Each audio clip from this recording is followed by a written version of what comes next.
Chapter 6, A Peanut Butter Sandwich. I told you to be careful, scolded Keith when his parents had gone to dress and Ralph had crawled down his arm into his hand. It wasn't my fault. The door blew shut. Ralph jumped from the hand to the bedspread. Though Keith was a friendly boy, even a generous one, Ralph still did not like the feel of skin against his paws.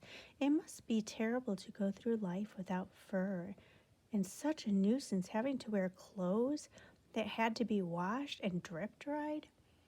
Ralph knew all about drip drying. Many were the drops of water from shirts and slips that he had dodged going in and out of his mouth hole. You didn't have to stay out so long, Keith pointed out as he began to dress. What's the use of having a motorcycle if you can't go tearing around and staying out late? Ralph asked reasonably. You don't have a motorcycle, said Keith. I just let you use mine, and you better be careful. I like that motorcycle, and I don't want anything to happen to it. I'll take care of it, promised Ralph, somewhat chastened. I don't want anything to happen to it either. It's going to be harder to get a chance to ride it now that my mother has seen you, said Keith. She's a terribly good housekeeper, and she's sure to complain to the management. Speaking of breakfast, you people are too tidy, complained Ralph. I'm not getting enough to eat around here. You don't leave any crumbs. I never thought of it, said Keith. What would you like to eat? Ralph was astonished. This was the first time in his life anyone had asked him what he would like to eat. It had always been a question of what he could get his paws on. You mean I have a choice? He asked incredulously. Sure, said the boy. All I have to do is order it when we go down to breakfast and then bring you some. Ralph had to take time to think. After a diet of Zwieback,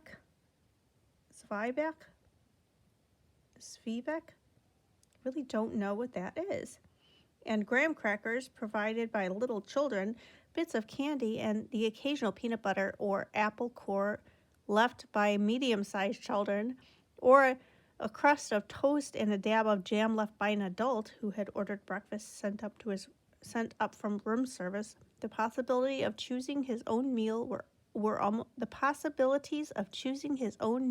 almost too much. I know what I'd like, Ralph said at last, but I don't know what you call it.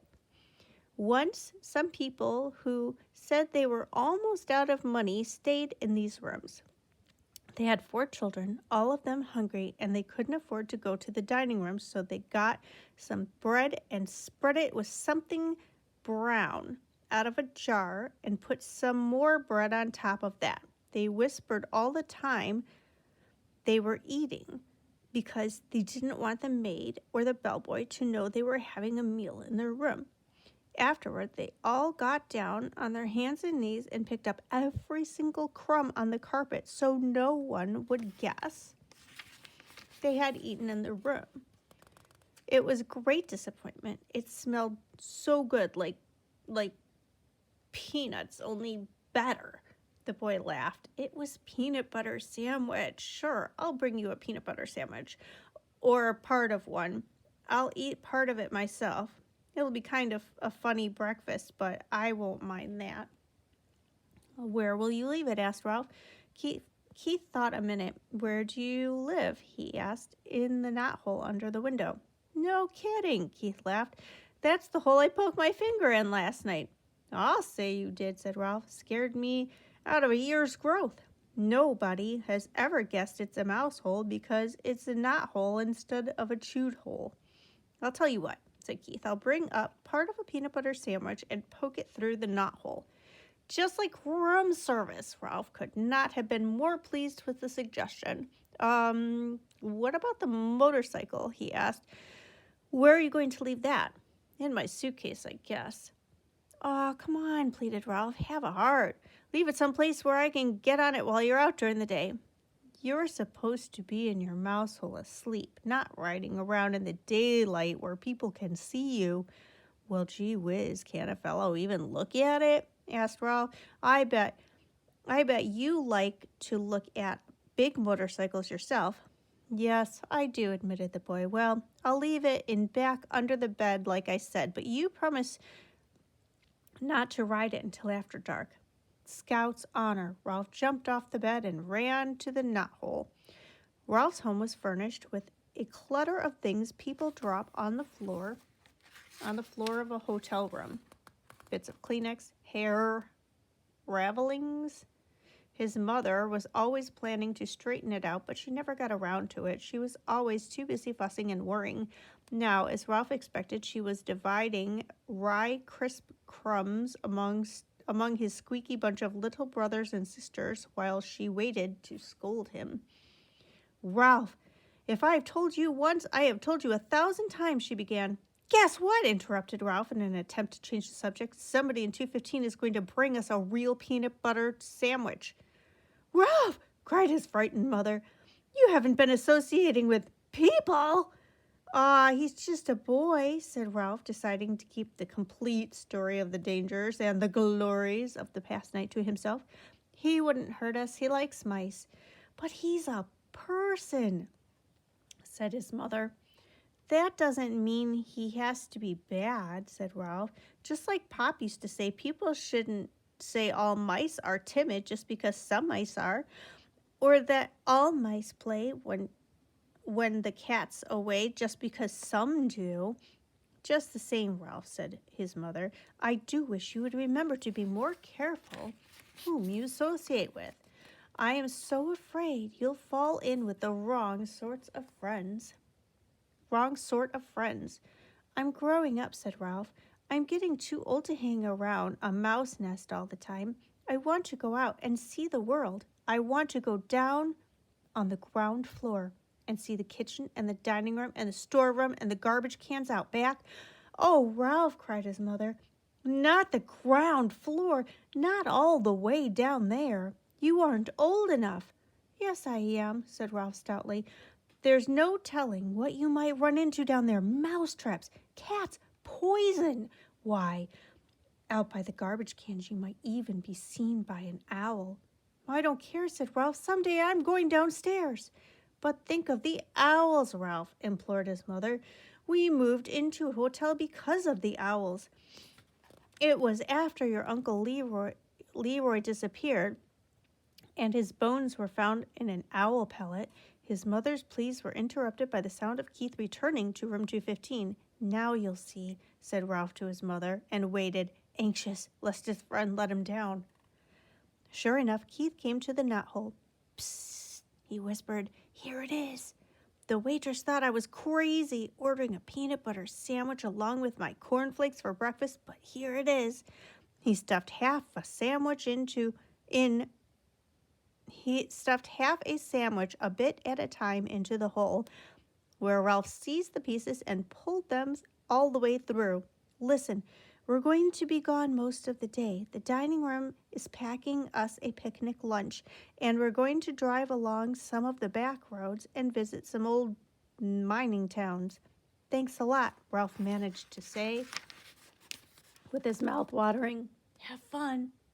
See you tonight, said Keith. Have a good day's sleep. Ralph's mother could not help being impressed by the sight of that peanut butter sandwich. Just like room service, she marveled. Why, it's a peanut butter and jelly sandwich, and it even has butter in it. I told you he would bring it. Ralph could not help boasting, even though his mouth was full. After sharing his feast with his squeaky little brothers and sisters, all of whom had trouble with peanut butter sticking to their teeth, Ralph curled up on a heap of shredded Kleenex and took a good long nap.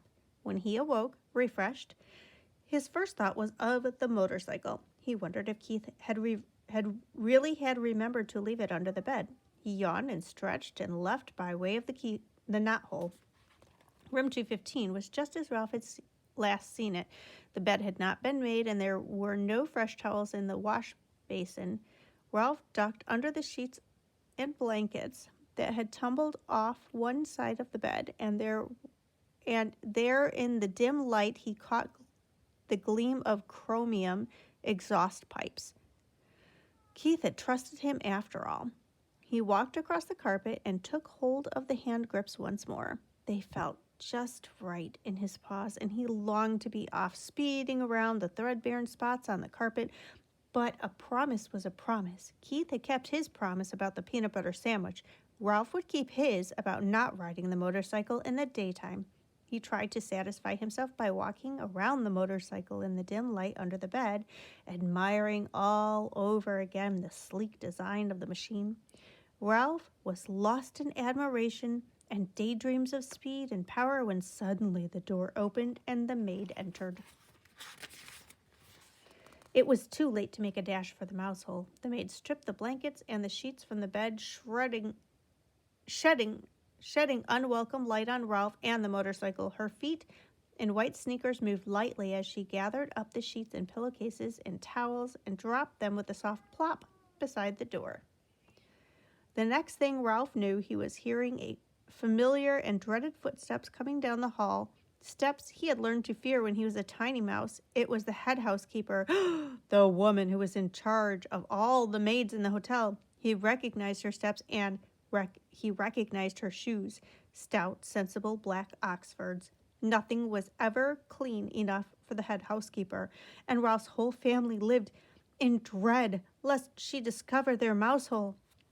Now he held his breath, hoping she would go on down the hall, but no. She stepped into room 215.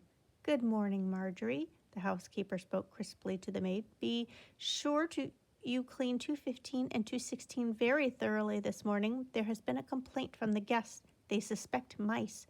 "Yes, ma'am," said the maid. "Look behind all the drawers," continued the housekeeper, "and in the corners of the closets. Please report any evidence of mice, and be sure you vacuum under the beds. You have been getting careless lately." With that, she walked briskly down the hall. "Old grouch," muttered the maid as she reached into the hall for something that produced a sound that struck terror into Ralph's heart. It was the clang of vacuum cleaner attachments banging together. Dun, dun, dun.